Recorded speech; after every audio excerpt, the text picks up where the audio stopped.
Olá pessoal, tudo bom? Vamos lá então, vou fazer uma gravação aqui para vocês. Então, da unidade 1, Fundamentos Básicos do Movimento Humano, Postura e Corporeidade. Então, isso aqui a gente discutiu bastante já dessa aula, já fizemos a aula presencial não, EAD desse conteúdo, só que como não gravou da última vez, então eu estou fazendo um videozinho para vocês estudarem, tá bom? Então, sessão 1.1, Corporeidade e Introdução ao Movimento Humano. Então, primeiro de tudo, a gente precisa fazer o quê? Entender o que é um movimento, né? Entender o que é essa compreensão do ser humano e do movimento, o que representa isso para o ser humano. Então, a gente tem que entender o quê? Compreender o ser humano como um todo, que ele é capaz de se expressar em vários aspectos culturais, sociais, ao longo da evolução. Então, quando a gente fala de sociais, as mudanças dentro da sociedade, o que repercute na movimentação do ser humano. Então, esses aspectos a gente tem que entender como o meio que ele está inserido interfere diretamente no seu movimento. Então, o movimento é inerente a todo ser humano. Então, todo ser humano ele ele precisa movimentar-se. Então, a gente pega assim, se situações que a pessoa está dormindo, que ela não está se movimentando, porém o seu organismo ele está trabalhando, ele está agindo. Então, assim, tem pequenas alterações ali que estão permitindo a vida. Então, estão permitindo que seu corpo continue funcionar. Então, ele está trabalhando, mesmo dormindo.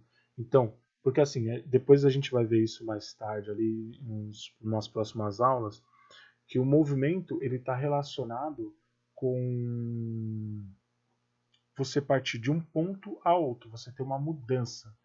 Então, no caso, né, por mais que você esteja deitado, que você não tem nenhuma mudança de um ponto a outro, mas ainda seu corpo está se movimentando. E a gente pensa assim, que nesses movimentos básicos do ser humano, a gente tem o correr, saltar, caçar para sobreviver. Só que, professor, hoje a gente não caça, sim, mas isso era inerente ao ser humano. Isso existia uma necessidade disso. Isso existia a necessidade da caça para a sobrevivência. Então, isso fazia parte da vida. Tanto que, assim, a gente fala que conforme o ser humano foi evoluindo, por ele ter deixado hábitos da prática esportiva de lado, a gente repercute hoje em certas ações dentro da sociedade que são cada vez mais discutidas. Então isso é uma coisa que eu quero muito abrir com vocês uma discussão no final dessa aula, apontando essas coisas. Então assim, pense no que eu falei agora e a gente vai fazer uma reflexão disso ao longo da aula, tá bom? Então, ó, o que é a corporeidade?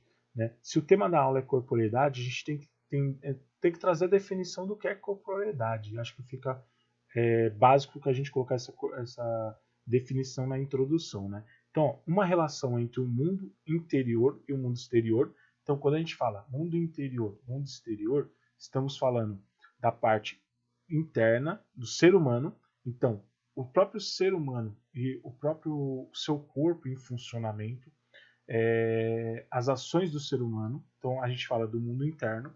Então somos nós, vamos dizer assim, um exemplo, somos nós. E o mundo exterior é o ambiente que estamos inseridos. Então são a sociedade que estamos inserida. Então é uma relação mútua entre eu e o meu ambiente que eu estou inserido. Então as pessoas que vivem ao meu redor. Então, assim, se a gente pegasse assim, um exemplo, eu, eu sou meu mundo interior e o meu mundo exterior, minha esposa, meus pais, a minha família, meus amigos, colegas de trabalho. Então, é tudo que está ao redor do meu mundo. Então, a gente sempre dá essa relação. Mundo interno, mundo externo, né? Eu interno e aí a minha relação com o exterior. Então, assim, a gente tem essa abrangendo todos os movimentos do corpo. Então, todos os movimentos básicos do nosso corpo. Andar, correr, pular, saltar, saltitar, escalar, né? Que é muito, a gente usa muito o termo de trepar, que é subir alguma coisa, pular alguma coisa. Então, isso são movimentos básicos do ser humano. E aí a gente entra muito com as posturas que nós temos também. Então, as posturas em pé, sentado, deitado, os tipos que a gente posicionamento, a gente pode ficar deitado em decúbito ventral, decúbito dorsal, de forma de lado, né, lateral, decúbito lateral. Então isso a gente vai ver mais à frente também, mas a gente tem várias e várias posturas, né? Estando também relacionado com a individualidade de cada pessoa. Então, esse caso da individualidade, a gente fala muito assim, por mais que a pessoa tenha influências do meio, essa cultura do movimento que ela tem está relacionada com, às vezes, a individualidade dela, com como ela se relaciona com o mundo. Porque o mundo vai me trazer informações. O meio externo vai me trazer informações. Só que eu vou absorver essas informações de formas adversas. E depende de mim para absorver isso, né, do jeito que o mundo quer ou do jeito que eu quero. Vai depender as formas de absorção. Por que a gente dá esse exemplo? Pega assim, gêmeos. Eles compartilham das mesmas informações ali da genética, vamos dizer assim. Porém, você às vezes vê características no comportamentais muito diferentes entre um e outro. Tiveram a mesma criação de pai, mãe, avós, amigos, às vezes comum, só que de repente quando você vai ver em atitudes comportamentais e aí isso refletindo nos seus movimentos, eles são diferentes. Às vezes um gosta mais de dança e o outro gosta mais da literatura. Um gosta mais da expressão de teatral e o outro gosta mais da expressão literária. Então, assim, vai ter essas mudanças porque a gente fala muito da individualidade. Então, cada pessoa é única. A gente fala sempre isso. Cada pessoa é única. Então, a gente precisa dessas respostas individuais dentro das aulas de educação física para a gente entender se a gente está alcançando nossos objetivos ou não. Então isso também a gente tem que levar em consideração, individualidade de cada pessoa. E aí a gente pensa o quê? Conhecer. Quando a gente relaciona o conhecer, o fazer e o ser, isso está dentro das nossas aulas da educação física. Então assim, o aprender estabelece uma configuração de saber e a gente entra com 3 características, que é conceitual, procedimental e atitudinal. Por exemplo, mais para frente eu vou passar para vocês como montar um plano de aula. E sempre quando a gente fala de um plano de aula, a gente coloca 3 características para elaboração de uma aula. Então a gente fala que a gente tem que ter objetivos conceituais, objetivos procedimentais e objetivos atitudinais. E aí, o que significa cada um desses? Então, quando a gente fala de conceitual, a gente está falando de objetivos cognitivos. Então, conhecer. Quando a gente fala de cognitivo, a gente está focado no conhecer. Então, imagina assim, um objetivo de conceitual dentro de uma aula que eu vou elaborar de basquete. Conhecer os fundamentos básicos do basquete. Então, eu usei o verbo conhecer e eu estou falando de um objetivo cognitivo, então é um objetivo conceitual. Quando eu falo de um objetivo procedimental, então o que eu estou falando? Do fazer. Então, ele está relacionado com a parte motora. Quando eu falo da parte motora, movimento. Então, o procedimental é o procedimento que ele vai alcançar aqueles fundamentos cognitivos. Então, quando eu falei assim, ele precisa conhecer os fundamentos técnicos do basquete. É um objetivo conceitual. Porém, para ele conhecer esses objetivos técnicos, ele precisa fazer. E aí eu entro no objetivo procedimental. Fazer os movimentos técnicos, os fundamentos técnicos do basquete. Então eu entrei no objetivo conceitual. E aí depois eu entro no último objetivo, que é o atitudinal. Então, o atitudinal está muito relacionado com a atitude, então do ser, como se comportar e como se relacionar com outras pessoas. E aí a gente usa muito o termo socioafetivo, que ele é um objetivo socioafetivo. Por quê? Imagina assim, ser companheiro, ser prestativo, ser uma pessoa que saiba dividir o jogo, então assim, saiba compartilhar das regras, sabe compartilhar dos fundamentos técnicos com seus amigos, sabendo ensinar e sabendo aprender. Então, a gente está falando de comportamento, de ser. Então, por isso que a gente fala de atitudes socioafetivas, porque ele está inserido numa sociedade e ele tem sentimentos dessa sociedade. Por isso que a palavra socioafetivo está relacionada a isso. Social e afetividade, sentimento. Então, por isso que a gente fala que a gente relaciona esse objetivo de uma característica de compartilhar com os demais e compartilhar com ele mesmo. Por isso que a gente fala que é um objetivo interno, vamos dizer assim, e externo. Então, interno, como eu me vejo dentro daquela aula de educação física e como eu me relaciono com os meus demais colegas, professores, dentro da aula de educação física. E aí a gente fala então desses 3 objetivos que estão diretamente relacionados com a corporeidade, tá bom? E aí quando a gente fala assim, ó, o corpo e corporeidade se fundem, são uma coisa só, dependendo da referência, pois o corpo é movimento por intenções provenientes da mente, então sua mente manda as informações para o seu corpo responder. E se eu responder assim, através de movimentos, quando o seu corpo, o seu encéfalo, o seu cérebro manda informações, e ele vai mandar informações como executar objetos, vai mandar informações como pegar objetos, então é relacionado a movimento, as respostas que o seu corpo manda e as informações então que ele manda para os seus músculos, para os suas terminações nervosas ali.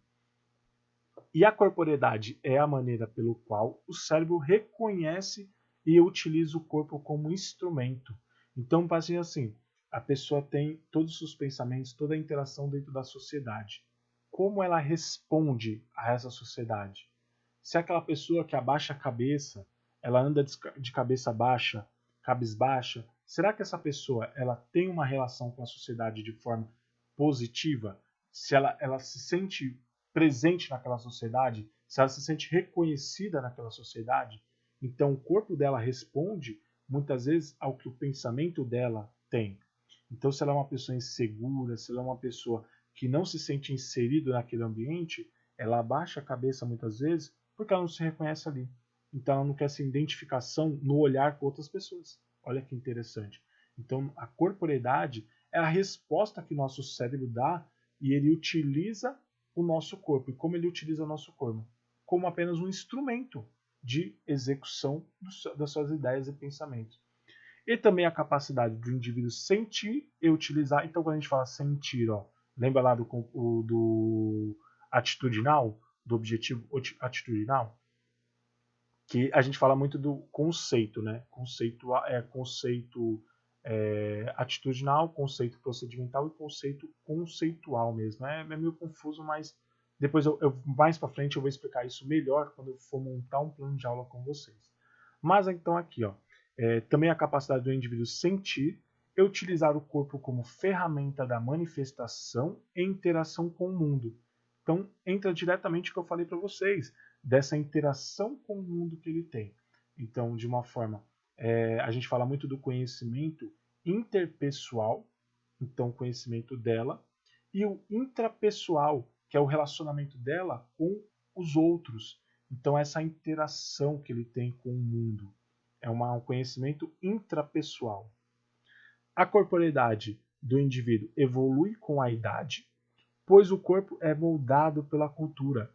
No comecinho ali eu falei para vocês da influência da nossa cultura dentro do nosso movimento. Então, conforme o ser humano foi evoluindo, a utilização do corpo, a forma que a gente analisa nosso corpo e como a gente usa o nosso corpo dentro da sociedade foi mudando. Então, conforme a gente vai envelhecendo, isso vai mudando também. porque o corpo é moldado pela cultura. Então, onde nós estamos inseridos, a cultura que nós fomos absorvendo desses ambientes que estamos inseridos e que vamos mudando, reflete na movimentação do nosso corpo. Então, por exemplo, quando nós éramos crianças, a forma que nós movimentávamos o corpo, talvez de uma forma mais ativa, e aí quando a gente se torna adolescente, pode diminuir um pouco isso. Quando a gente se torna adulto, o local que a gente está trabalhando, isso vai interferir na forma que a gente movimenta nosso corpo. Então ele está relacionado diretamente com a nossa cultura, bem como sua maneira de ser e agir. E aí a gente está falando de ações socioafetivas, né? Ser e agir no ambiente que ele está inserido. Tranquilo até então?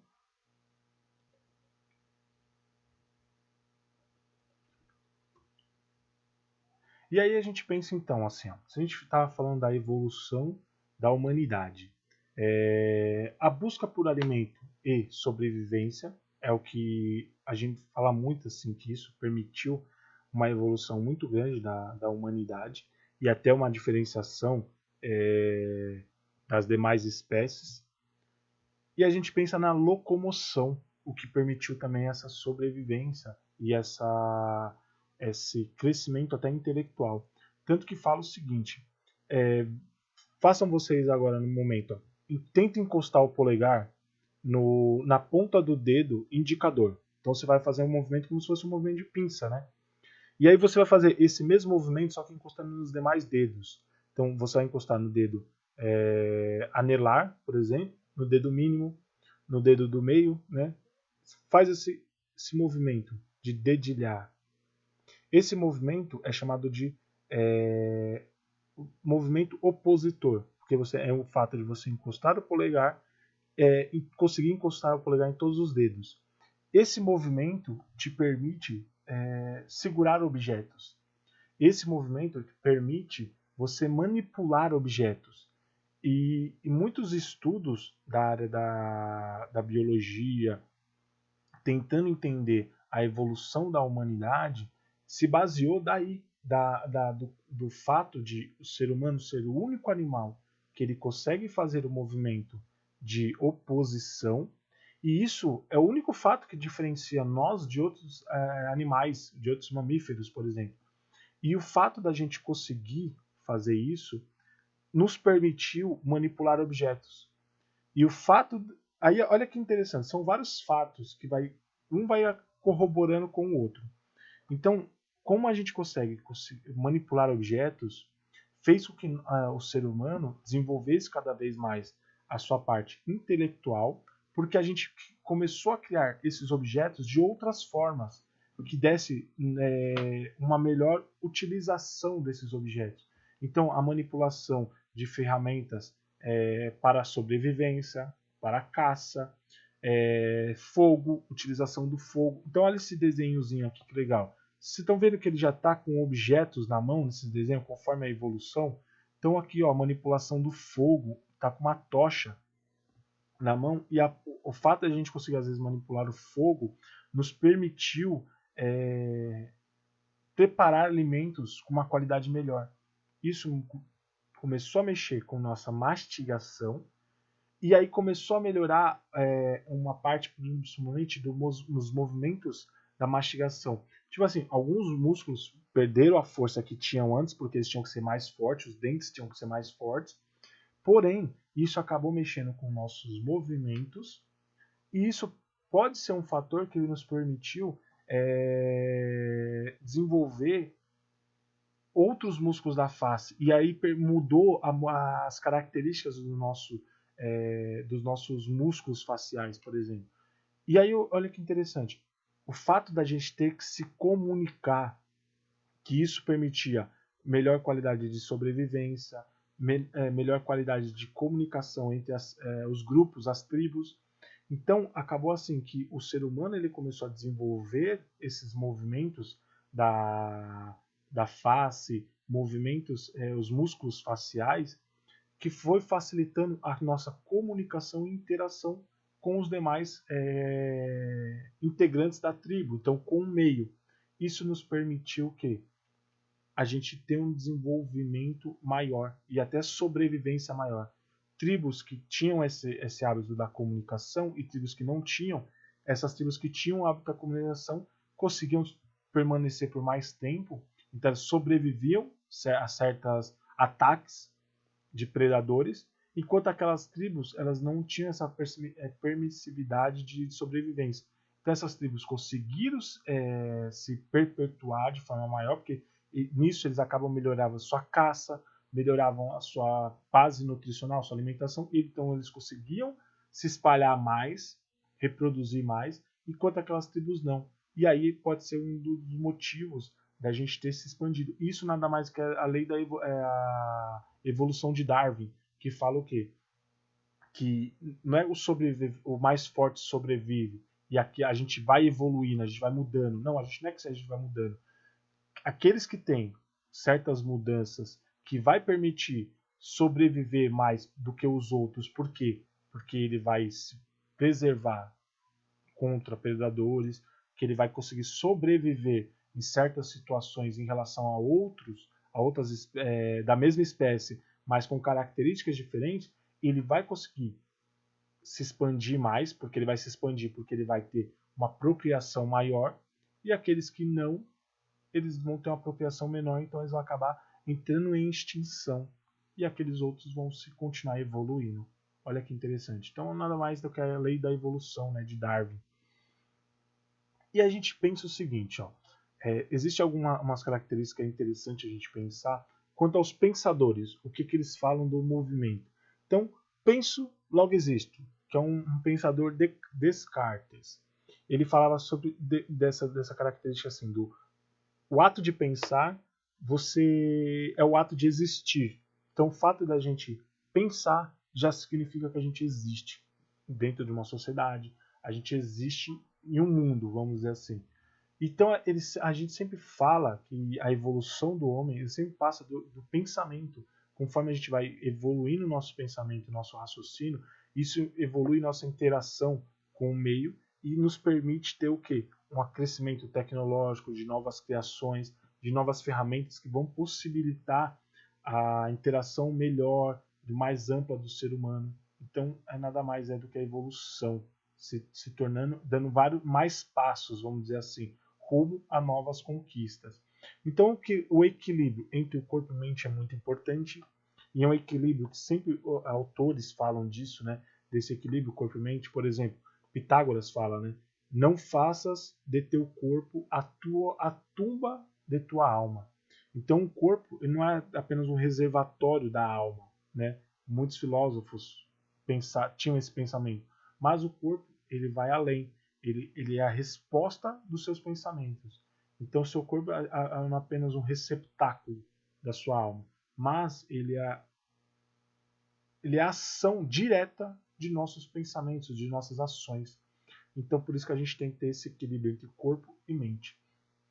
E há um outro pensamento do poeta romano Juvenal, que é uma mente sã em um corpo são. Então, quando sua mente está saudável, o seu corpo está saudável. E quando o seu corpo está saudável, automaticamente a sua mente está saudável. Então, é um pensamento antigo que repercute até nos dias atuais, né? Então, equilíbrio entre corpo e mente. E aí uma frase também interessante que o corpo e a mente são partes do mesmo sistema. Então a gente fala que o sistema são um conjunto de ações, são um conjunto de fatores ali que vão permitir que algo aconteça. Então, o sistema. Então a gente pensa assim, para ficar mais fácil o entendimento.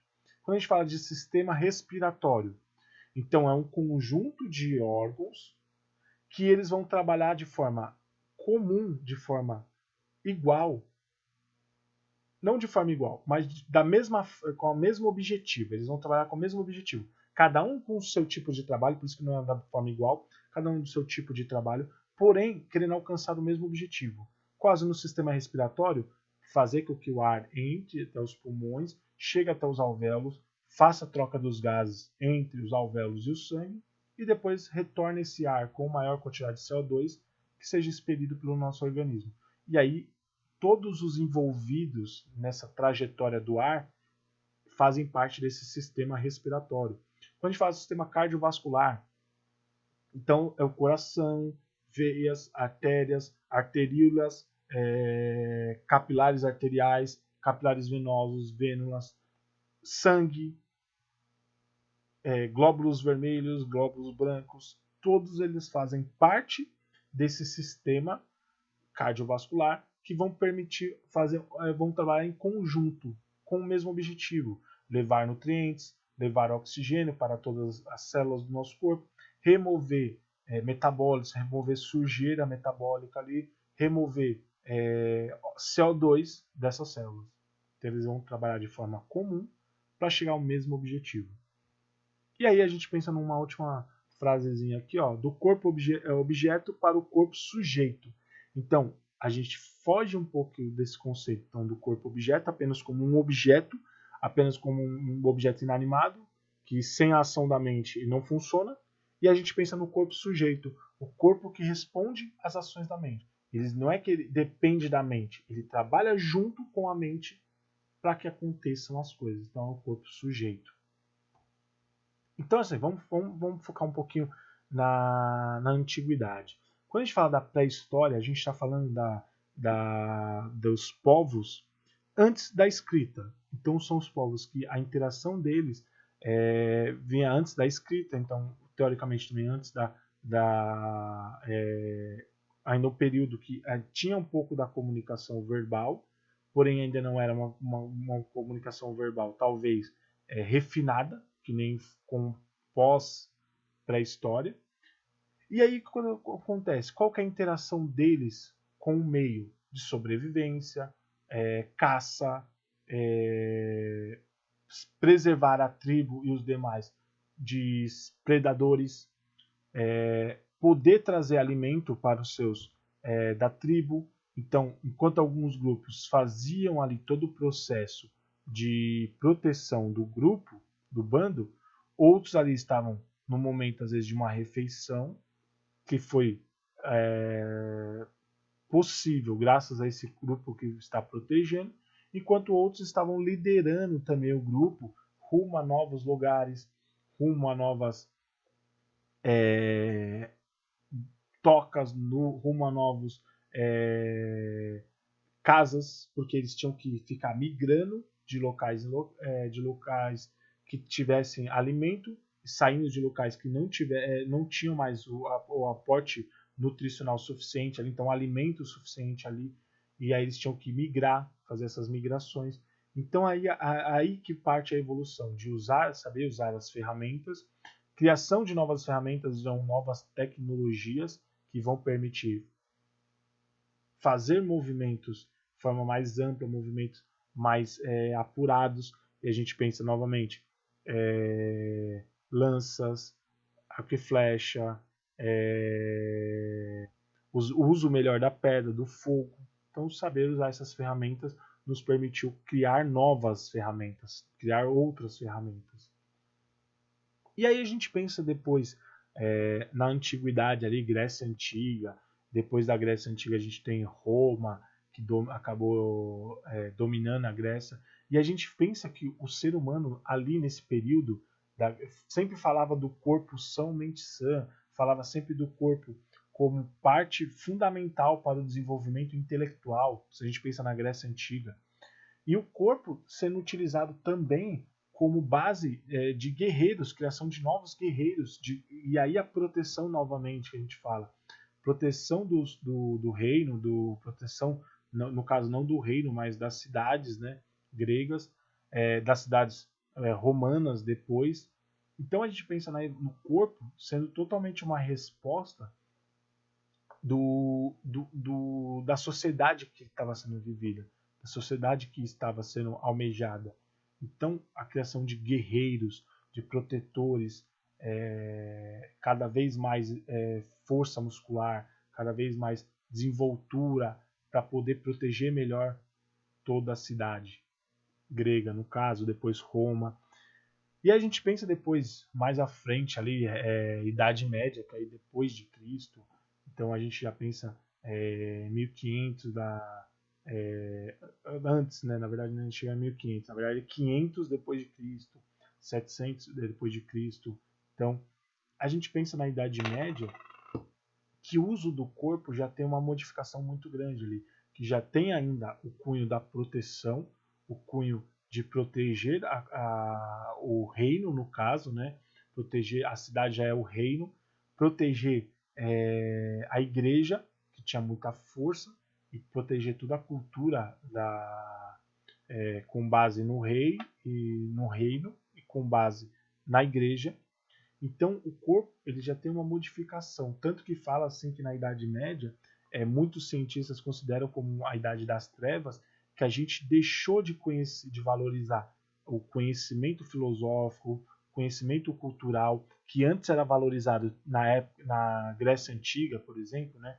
Então, na Antiguidade ali nesse slide, que era na Grécia Antiga, até mesmo em Roma, e a filosofia é deixada de lado, o pensamento é deixado de lado, todo o misticismo que já tinha se perdido, que saído da Grécia Antiga, entrado na Grécia antes de Cristo, mas na época dos filósofos, já deixa um pouco de lado essa coisa da Grécia mística, ela volta na Idade Média. Por causa da igreja, ela volta esse misticismo e o corpo é deixado de lado. Tanto que os estudos de anatomia eram banidos pela igreja, os estudos de saúde, a saúde ela vinha através de Deus. Então, assim, é deixado toda essa coisa, vamos dizer assim, científica de lado, e entra então nessa época da escuridão, da escuridão científica, e entra totalmente no misticismo.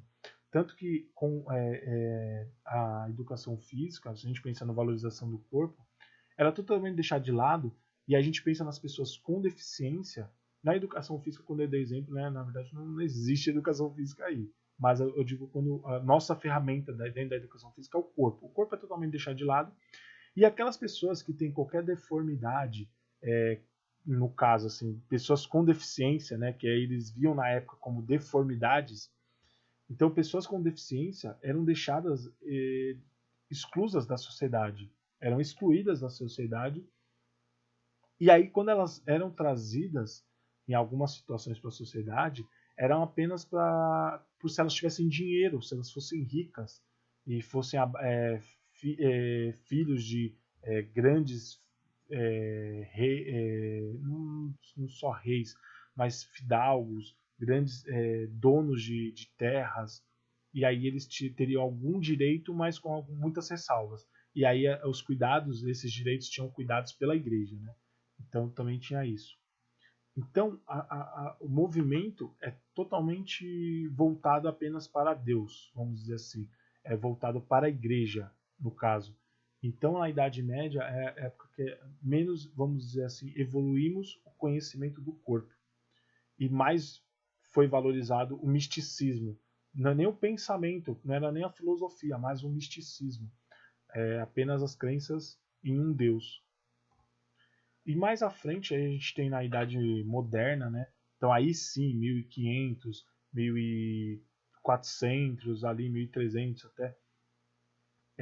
até 1000, na época uns 1000 anos atrás, então, vamos dizer assim, a gente já entra nessa Idade Moderna, né? Que ela tem muita cultura do movimento, só que começando a entrar mais a ciência. Então, estudo do corpo, estudo da saúde, da anatomia, entrando já um pouco no estudo de algumas ciências, medicina, já começa a ter o estudo dessas ciências, e a valorização do corpo já é um pouco diferenciada. Então o corpo ele é valorizado como mão de obra, então a gente pega negros, escravos, né, que o corpo deles, por eles serem mais fortes, resistentes, o corpo deles era utilizado como ferramenta de mão de obra. O cavalo, o uso de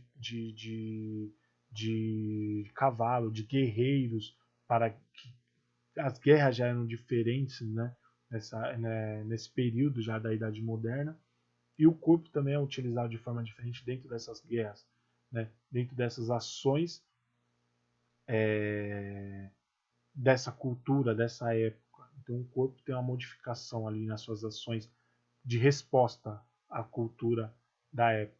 E a gente pega depois ali no já 1900, 1880 e na Europa, 1900 já no Brasil, né, já entrando no Brasil, 1900 e décadas depois, 1900 quando a gente pensa nos Estados Unidos, Europa, que já a gente fala já da idade contemporânea. Então a gente fala muito dessa idade contemporânea relacionado ao crescimento industrial. Então a gente fala muito da revolução industrial na Europa, né, na França, e a gente pensa na revolução, na utilização do corpo já como uma ferramenta, como uma ferramenta de mão de obra, que já era nessa época, falava assim das fábricas, das grandes fábricas de montagem de carros, montagem de equipamentos, de criação de novas ferramentas ali. Então essas fábricas, o ser humano era apenas objeto de movimentação. Os seus movimentos, eles só são criados em prol de como mecânicos, movimento de apenas apertar uma roda, de colocar um banco no carro, movimentos mecânicos. Ele apenas reproduz o necessário e o básico. Então o movimento ele se torna um pouco mais restrito, ele tem objetivos menores, né? E aí com a evolução da idade contemporânea, aí começaram algumas guerras, né? Primeira Guerra Mundial, posteriormente depois Segunda Guerra Mundial, aí outras guerras que sucederam. E aí aqui o ser humano ele também tem essa utilização do corpo de forma bélica, porém já usando assim apenas como uma extensão de armamentos, né, bélicos. E aí armamentos inanimados que com a utilização do ser humano, com as ações do corpo, esses armamentos teriam ação, né? Então um avião, um próprio rifle, uma pistola. Então eles vão ter com as ações do corpo é que eles vão alcançar os objetivos necessários ali de guerrear, né?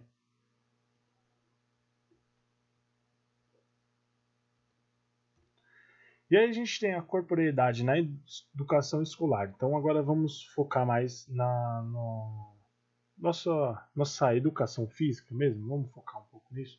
Então a educação física escolar, a corporeidade, quando a gente pensa ali com os objetivos de trabalhar a corporeidade dentro da educação física escolar, pode identificar várias deficiências motoras na criança. Olha que interessantíssimo, uma vez que ela tem como principal finalidade desenvolver o corpo e a mente. Então pense o seguinte, uma criança que ela tem dificuldade no andar, e através de atividades físicas dentro da escola, atividades diversificadas, e a gente fala de corporeidade, são atividades diversificadas, atividades que vão proporcionar vários tipos de movimento. A gente começa a perceber certas habilidades em déficit na criança. Então ela tem certos movimentos falhos, que a gente começa a ter percepção disso e com isso começa a fazer correções através do quê? Das próprias atividades. Passar mais atividades que vão melhorar isso, vão melhorar, por exemplo, a criança tem falta de equilíbrio e aí quando ela vai correr, ela esbarra em as pessoas ou então ela cai.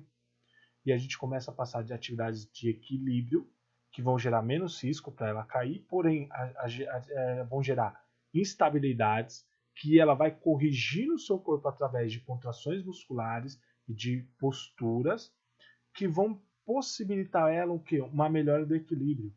Então, através do quê? Da diversidade dos movimentos, da diversidade das aulas, é o que permite o quê? A gente conseguir avaliar esses déficits e a gente conseguir melhorar através de mais exercícios que eles necessitam. Então, essa é a importância da corporeidade dentro da escola. Identificar problemas e achar soluções.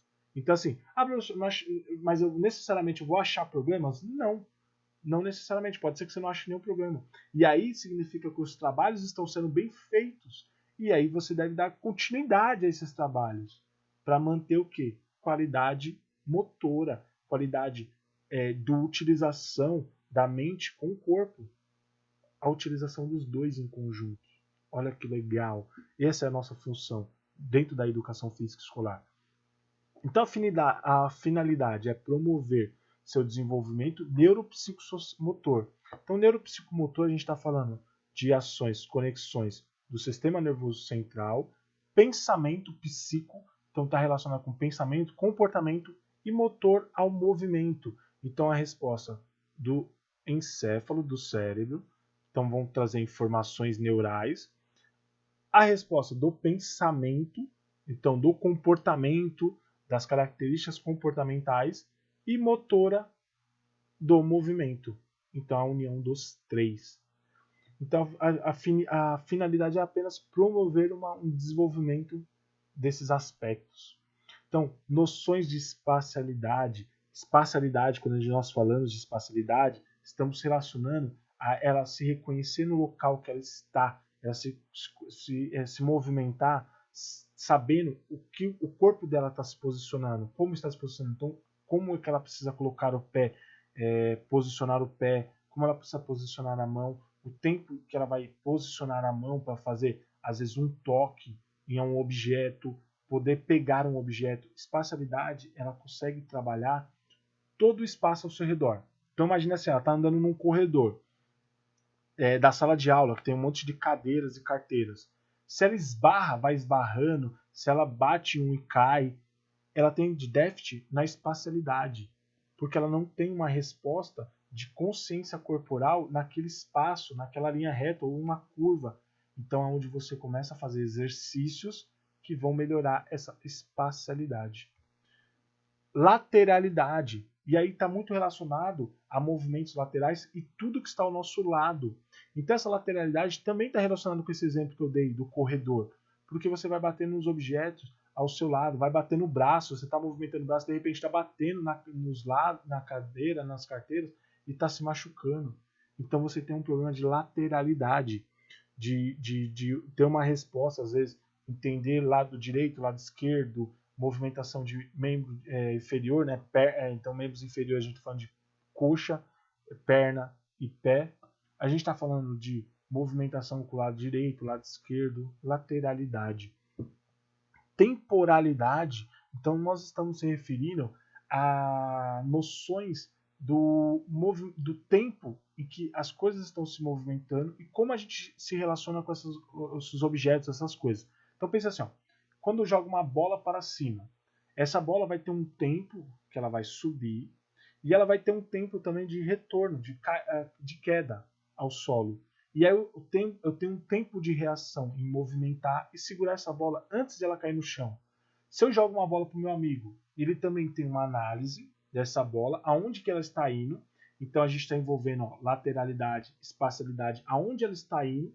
E o tempo que eu tenho de movimentar um braço, ou movimentar às vezes uma perna, para recepcionar essa bola, sem deixar ela cair no chão, sem deixar ela cair no outro canto, ela passar de um lado. Então é temporalidade, a gente fala isso.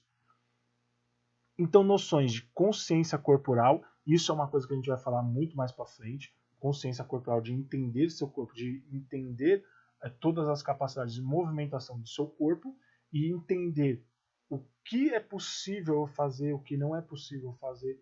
Então ter uma consciência corporal do entendimento do seu corpo. Então pensa aqui naquele exemplo de novo, no corredor. A consciência de comprimento de membros superiores, para eles não, eu tenho uma consciência de a movimentação que eu estou fazendo a ponto de eu não esbarrar em nenhum canto, ou até a consciência de às vezes ter que fazer movimentos laterais, lateralidade, porque o corredor está diminuindo o seu espaço. E aí eu vou acabar esbarrando se eu continuar andando de frente. Então eu preciso andar de lado. Então, olha que legal. A gente percebe que cada um ele é interdependente, ele não depende do outro, e ao mesmo tempo ele é dependente do outro. Por quê? Quando você está falando de por exemplo, noção espacialidade, ele está envolvendo os outros dentro. Porque para eu ter espacialidade, eu tenho que ter consciência corporal, eu tenho que ter temporalidade, eu tenho que ter tempo de reação, eu tenho que ter lateralidade. Então, eles, ao mesmo tempo que eles são interdependentes, eles não dependem um do outro, eles dependem quando você está fazendo atividades dentro da educação física, dentro dos movimentos, dos exercícios, eles conversam um com o outro. Então, tem atividades que vai trabalhar mais um do que o outro, porém, todos estão sendo bem trabalhados dentro das atividades. E a gente tem as noções do corpo e da comunicação. Então, noções do corpo e a resposta que meu corpo tem, a forma que eu me movimento no meu corpo e a comunicação, a fala, a forma que eu interajo com as pessoas, a forma que eu respondo às pessoas de forma de interpretação das informações, da parte da audição, de eu escutar, saber interpretar isso e aí eu responder através da fala. Então, as noções de corpo e comunicação. E a aprendizagem por meio da conscientização corporal. Então, é aprender através do quê? Da consciência corporal. Eu saber responder isso, eu saber aprender isso melhor. Exemplos sobre isso, aprendizagem por meio da consciência corporal. Olha que legal. Eu estou falando aqui, vocês não estão vendo o que eu estou fazendo, mas como eu vou dando exemplos e falando, e vocês estão imaginando, vocês conseguem fazer mais ou menos o que eu estou falando. Então vocês estão aprendendo através da consciência corporal, porque eu estou falando, vocês estão interpretando, estão escutando, interpretando, e aí vocês estão reproduzindo esses movimentos porque vocês têm uma consciência corporal. Vocês conseguem fazer essa interpretação da fala, da minha fala no caso, e vocês conseguem interpretar como que é o posicionamento do corpo conforme as dicas que eu vou falando. Olha que interessante. Então isso é aprendizagem através da consciência corporal. Então a corporeidade na escola, a gente pensa em noções também, né? Noções de solidariedade. E aí quando a gente fala de solidariedade, a gente está falando dessas noções já de, quando a gente falou lá no comecinho da aula, lembra de socioafetivo? Então, conceitual, uma concepção de atitudes, concepções do ser, então, concepções socioafetivas. Então, noções de solidariedade, noções de ajudar um ao outro. Então, eu estou falando nada mais de solidariedade, de você ser solidário em certas ações. Eu depender, eu sei que para executar esse movimento, por exemplo, eu dependo do meu amigo. Eu dependo do meu amigo jogar a bola numa distância adequada, com uma força adequada. E ele faz isso, eu também tenho que fazer isso. Então é uma troca, solidariedade. Por exemplo, né? Autoestima. E aí a gente está falando também do ser, porém já de uma forma assim, de emocional dele, da pessoa. Então a gente estava, no começo a gente falou de meio externo e o interno, e a parte interna de autoestima, como ele se vê dentro daquela atividade, como ele se vê dentro daquelas aulas de educação física. Então a gente tem que trazer essa autoestima para o aluno, tornar ele mais confiante, tornar ele o quê? Que ele consiga fazer mais reflexões, e por isso que a gente tem a autorreflexão, de ele fazer mais reflexões sobre as suas ações, sobre seus comportamentos, e aí ele vai ser uma pessoa que tem maior autoestima ou não, e aí a gente vai começando a ver que ele tem déficit quanto a isso, começa a melhorar isso. Olha da autoestima, por exemplo. No slide anterior eu falei para vocês do aprender através da consciência corporal e também falei da aprender através da fala. Se a pessoa tem a confiança, se ela tem uma autoestima positiva mais elevada, ela vai se falar bem dentro da aula. Ela não vai ter vergonha de se expor, ela não vai ter vergonha de falar. Se ela já tem essa autoestima mais baixa, ela vai refletir nisso, na fala dela, aquela pessoa que não fala tanto em público, é aquela pessoa que, quando o professor perguntar se vocês estão entendendo, ele às vezes não vai nem fazer movimento, ele vai ficar paradinho, sem fazer um movimento se entendeu ou não entendeu, porque ele não tem essa autoestima tão elevada. Então isso vai refletir em outras noções e outras percepções. Cooperação, que a gente entra muito de novo na solidariedade, né? Só que a gente fala assim da cooperação de trabalho em conjunto, o trabalho para executar a mesma função, para executar a mesma objetivo, para alcançar o mesmo objetivo, a cooperação, o trabalho em equipe. Sociabilização, e aí a gente fala, eles estão envolvidos, a cooperação junto com a sociabilização e a solidariedade, e a sociabilização, como ele se relaciona com os demais, como ele interage com os demais. Então a gente vai pensar nessas noções. E aí no final, ó, focar o esquema corporal na educação escolar possibilita ao educador realizar um trabalho consciente e completo, porque a gente está falando de todas essas noções e elas estão interligadas, fazendo com que o aluno se desenvolva integralmente e livre de qualquer bloqueio para a sua vida futura. Forma integral de aprendizado. Por quê? Porque a gente, como essas noções elas são conectadas uma com a outra, ele vai ter um desenvolvimento integral, um desenvolvimento completo. E isso vai repercutir de forma positiva para a sua vida futura. Não vai ser aquela pessoa que vai ficar mais inibida, que é aquela pessoa que tem vergonha de falar em público, é aquela pessoa que não vai interagir com pessoas dentro do trabalho, uma pessoa que não tem medo de falar em público, então ela vai conseguir falar com o chefe, vai falar com outros amigos, ela vai conseguir liderar equipes, ela vai conseguir se sentir bem sendo liderado por uma equipe, porque é a pessoa que tem autoestima positiva. Então olha que interessante, você possibilita, através das atividades de educação física escolar, você permite um desenvolvimento integral para a vida da pessoa. Então, fora da escola, ela vai ter uma vida muito melhor, de grande desenvoltura e interação com seus amigos. Então a gente vamos falar um pouquinho assim, ó, por exemplo, do método Pilates. Por que o método Pilates? Dentro do material de vocês tem esse exemplo que a gente pode pegar algumas coisas do método Pilates para discutir um pouquinho disso. Por exemplo, se a gente trabalhasse o método Pilates dentro das aulas de educação física. Olha que interessante, ó, o equilíbrio perfeito entre o corpo e a mente. Isso é base do método Pilates. Então você tem um trabalho de equilíbrio entre as ações da mente e do corpo, e a resposta do corpo. É um trabalho de equilíbrio, uma via de mão dupla, a gente fala até. Né? E aí a gente pensa assim, ó, tem algumas bases dentro do Pilates, são alguns pilares do Pilates. E a gente pensa que nessas bases, a gente tem, por exemplo, concentração, usar a mente para reeducar o corpo, mantendo sempre a concentração durante a realização dos exercícios. Qualidade e não quantidade. Então, assim, quando a gente fala de concentração, conforme a pessoa está mais concentrada e mais interagida nas ações que ela vai executar, ela tem uma maior qualidade dos movimentos e exercícios. E a questão não é quantidade, não é fazer vários e vários exercícios, mas fazer exercícios que tenham maior qualidade de desenvolvimento, maior desenvoltura. Então o foco é qualidade, qualitativo e não quantitativo, quantidade. Controle, os exercícios praticados de modo suave e rítmico acabam refletindo em maior controle físico e mental, consciência corporal. Então a gente está falando assim, ó, controle. Ele está relacionado diretamente com a concentração. Quanto mais concentração e consciência do que você está fazendo, você tem um maior controle dos movimentos, porque os movimentos têm que ser feitos de forma suave e rítmica, e não de forma apressada, de forma de grandes repetições, não. Tem que fazer com grande qualidade. Centramento, necessário fortalecer e estabilizar os músculos mais profundos e os mais superficiais. Cinturão de força. Por exemplo, se a gente pensa em centramento, pega o seu centro de gravidade. Onde está localizado o seu centro de gravidade?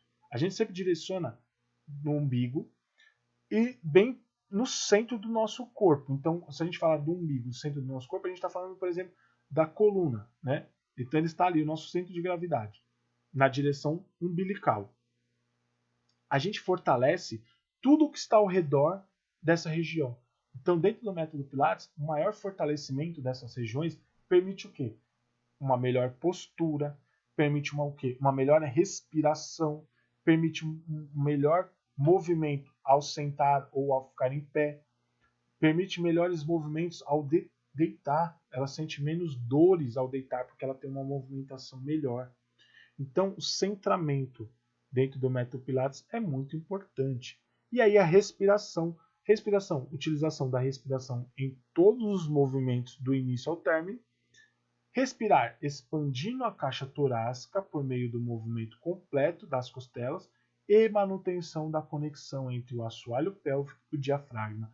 Então a respiração, quando a gente fala desse centramento, falei anteriormente, fortalecimento, eu também falei da respiração. Você trabalhar esse movimento, esses músculos, você vai trabalhar melhor a respiração, porque você melhora a postura e isso vai te permitir maior expansão da caixa torácica e maior utilização do diafragma, e aí você vai ter uma respiração muito melhor. E você tem um centramento melhor. Continuando, a gente tem a coordenação. Então, por meio da repetição que o movimento é aprendido, concentração e coordenação. Então, a gente falou de concentração anteriormente, né, da utilização da consciência corporal. E aí a coordenação, ela se permite o quê? Você coordenar os movimentos de forma mais efetiva, através de repetições, de forma pausada, de forma coordenada, de forma leve, pura, suave, sem grande exacerbação dos movimentos, de forma acelerada, de forma desconcentrada. Então a coordenação dos movimentos é muito importante. A leveza e fluidez do movimento, movimentos mais leves, com uma execução mais fluida que a gente fala dentro do método Pilates. Então, o movimento deve ser contínuo e suave. Não existe exercício ruim. O que existe é um exercício mal feito.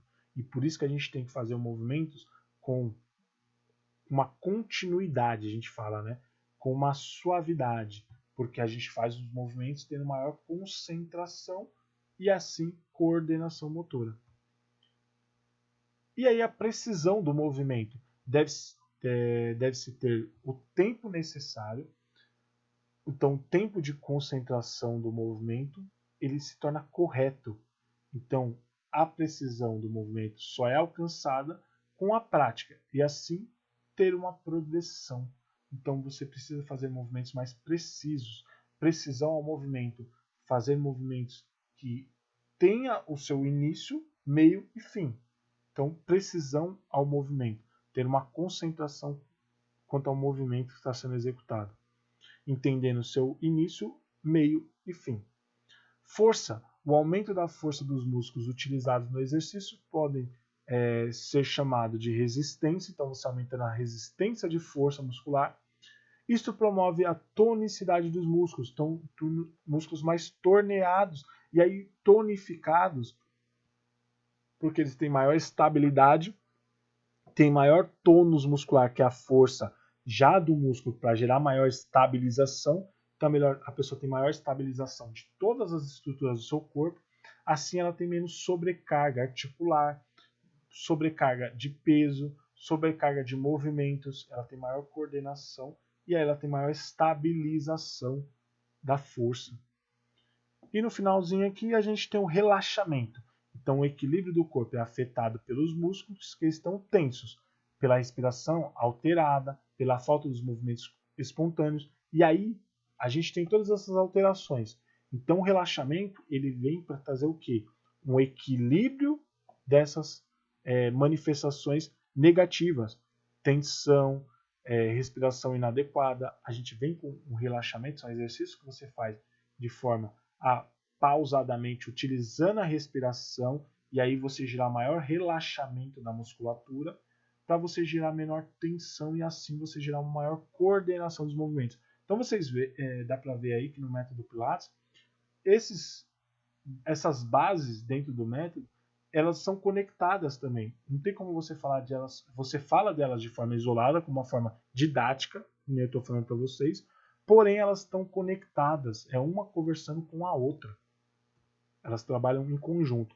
E para terminar, nas considerações finais, a gente entende que existe pelo menos 3 dimensões que vão fornecer um significado para o corpo no envelhecimento. E aí, que dimensões são essas? A gente pensa biológica, psicológica e social. Quando a gente fala da dimensão biológica, então a gente está falando do corpo, propriamente dito, Então, durante o envelhecimento, o corpo perde seu vigor presente na juventude, ficando mais suscetível a doenças. Então, imagina assim, o corpo vai perdendo toda a funcionalidade, ele vai perdendo a força muscular, ele vai perdendo a qualidade de absorção dos impactos pelas articulações, ele vai perdendo tônus muscular de estabilização, então ele perde equilíbrio. Então, a gente entende que tem essas degradações do corpo. Como que a gente vai melhorar isso? Através da prática de atividade física, isso vai melhorar. E isso tem que começar não já da fase do idoso ali, da terceira idade. Isso tem que começar nas primeiras infâncias. Isso tem que começar na educação física escolar, o que vai possibilitar essa pessoa a ela ter uma positividade quanto à prática de atividade física, que ela goste de praticar atividade física e ela leve isso ao longo da sua vida. Ela leve isso, então, para toda a sua vida, até a sua terceira idade, vamos dizer assim. E na dimensão psicológica, a gente observa uma diminuição das capacidades mentais. Então, no envelhecimento, você tem essas diminuições das capacidades mentais, quando a utilização do raciocínio lógico, utilização da sua concentração, utilização de lembranças, de lembrar de informações. E aí, conforme você tem maior nutrição, maior aporte nutricional sanguíneo, proporcionado pela atividade física, você tem uma diminuição dessas destruições do organismo. Né? Eu ia falar a palavra aqui, mas não estou conseguindo. Enfim. E a dimensão social, o significado do corpo no envelhecimento está relacionado com o que realmente ele é e não com o que ele representa. Então, o envelhecimento muitas vezes muda a visão dentro da sociedade. Olhar com uma forma positiva, olhar com uma forma negativa. Então, muitas sociedades, antigas principalmente, que viam o idoso como um inválido, como uma pessoa que deveria ser descartada, enquanto outras sociedades valorizavam totalmente o seu idoso, e até hoje valorizam o seu idoso. Então, a gente tem essa percepção dentro da sociedade quanto ao envelhecimento, e a gente tem que ter uma percepção do que isso pode influenciar e o nosso comportamento com a sociedade e o comportamento da sociedade com a gente. Então essa interação ela vai ter uma modificação também, tá bom? Então é isso aí, pessoal. Termino por aqui. Espero que vocês tenham gostado e a gente continua aí na próxima aula. Tchau, tchau.